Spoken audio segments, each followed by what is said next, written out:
যতদূর শুনেছি ওইখানে আমাদের কাছে একটা বিসমিল্লাহির রহমানির রহিম।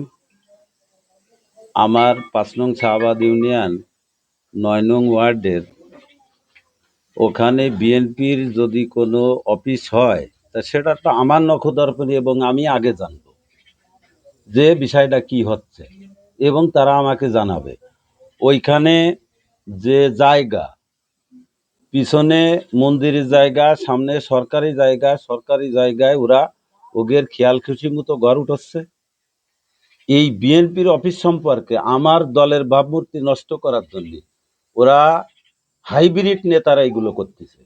আমি স্পষ্ট ভাষায় ওখানে বলছি, এই ছেলে হয়তো শুনেছে, আমি বলেছি আমার বিএনপি সম্পর্কে কোনো শব্দ ওখানে উচ্চারণ হবে না। যেহেতু আমার দলের যদি কোনো ঘর ওঠে বা অফিস করি তা সেটা আমি জানবো, জানার পরে ওইখানে উঠবে। কিন্তু ওখানে বিএনপির কোনো ব্যাপার না। এখন ওইখানে ঘর উঠেছে, উঠানোর পরে বিএনপি টানিয়ে নিয়ে আসতেছে। এ হলো ওদের কার্যকলাপ। তা আমি এই বিএনপির ব্যাপারে কোনো কিছুই জানি না এবং তারা এই ব্যাপারে আমার কিছু বলেও নি।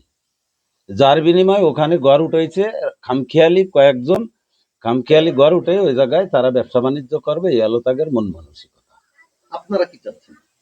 আমি চাচ্ছি ওখানে এই এই যে যে জটিলতা, গতদিন রাত্রিবেলায় ঘর উঠানোর পরে ওর পাশে আর একজন খুঁটোপুত্তি গেছে, সেখানে মঞ্জু বিশ্বের বাধা দেওয়ার পরে সেখানে মারামারি হয়েছে। আমি ওই মুহূর্তে এখানে ছিলাম না, আমি লোহাগাড়াতে এক সালিশে ছিলাম। আইসে শুনলাম যে এই কাহিনী। তা এখানে আমরা চাচ্ছি যে এই জায়গার এই জটিলতাটা যাতে না হয়, প্রশাসনের দৃষ্টি আকর্ষণ করে বলছি এখানে আমাদের যে গদ্দর আছে ওগুলো ক্লিয়ার পরিষ্কার হয়ে যাক, যাতে এলাকায় মারামারি হানাহানি হুড়োহুড়ি না হয়। মন্দির কর্তৃপক্ষের জমি আছে, তারা যদি অ্যাসিল্যান্ড মনে করে, ওটা রোডসের জমি আছে ওইখানে, অ্যাসিল্যান্ড যদি মনে করে যে মন্দিরের জমি পিছনে মন্দিরে দেবে, তারা বুক দখল করবে। অ্যাসিল্যান্ড যদি মনে করে যে না ওখানে আমার জমি আমার মতোই থাকবে, সেটা অ্যাসিল্যান্ডের ব্যাপার।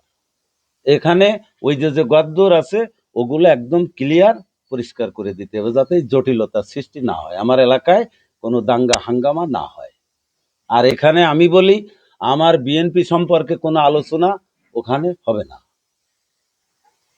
অফিস হোক যা হোক, যদি অফিস হয় তখন বলবো যে আমরা অফিস করতেছি মন্দির কর্তৃপক্ষের জমি পিছনে, তাদের অনুনয় বিনয় করে যদি মনে করি যে আমাদের ৫ জমি দিতে হবে, আমরা এনে একটু অফিস করব সবাই মিলে, তারা দিলি দেবে, না দিলি না, সে পরে অদূর ভবিষ্যতের কথা।